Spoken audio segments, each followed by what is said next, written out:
Look around you. Wheels are in almost every machine we've ever built.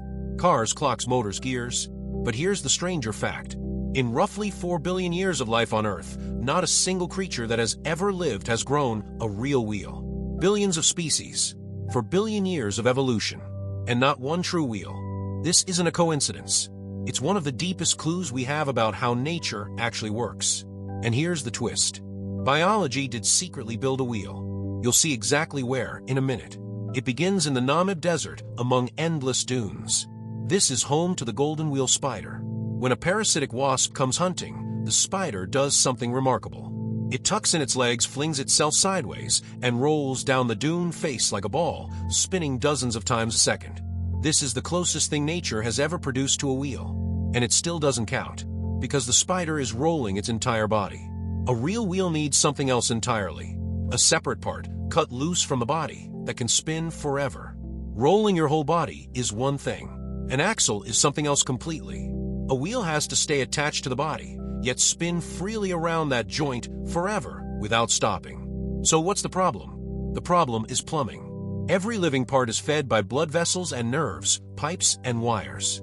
And no blood vessel, no nerve, can cross a joint that spins forever. Within a few rotations, it would tangle and tear. So a living wheel would have to be completely cut off from the body that feeds it. That makes it dead tissue. It could never heal. It could never grow. Want to see just how hard rotation is, even without spinning forever? Look at an owl. An owl can turn its head 270 degrees, almost all the way around. But to survive that, its entire body had to be redesigned. The arteries in its neck widen. Pools of blood form to keep the brain supplied mid-turn. And that's not even a full rotation, just 3/4 of one. Now imagine a part spinning hundreds of times every second, forever. How would it possibly stay fed? It couldn't. And here's where the story flips, because biology really did build a wheel. Look at bacteria. Many of them swim using a propeller mounted on a genuine rotating axle, the flagellar motor. It's a real motor. It spins hundreds, sometimes thousands of times a second, and it can slam into reverse in an instant. That is literally a wheel.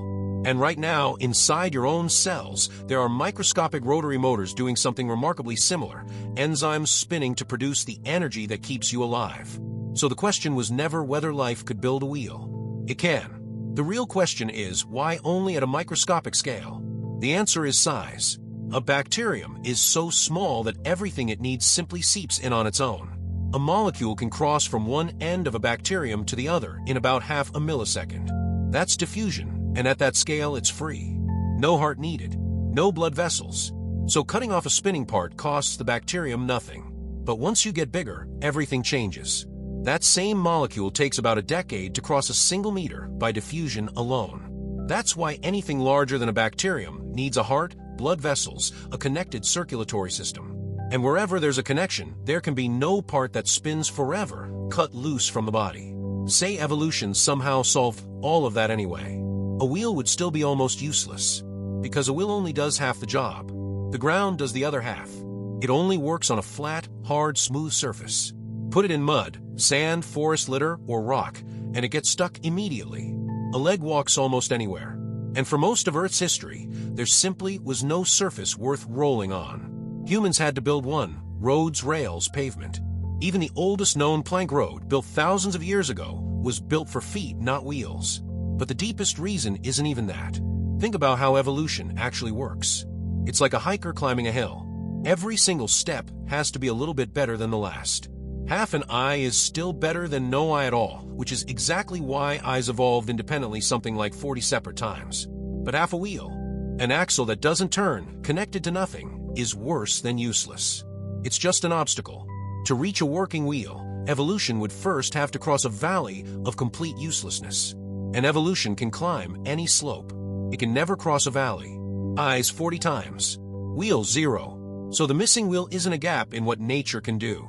It's evidence of how nature does anything at all. Life can never feed an axle that spins forever. It can never leap across a valley. And it can never wait around for a road that doesn't exist yet. We built that axle, and that road, and that wheel because we design. Evolution only climbs. The next time you look at a wheel on a car, a bike, anything that spins, remember, it's the one thing nature has never managed to build. And maybe that's exactly what makes it the best story we have about how nature actually works.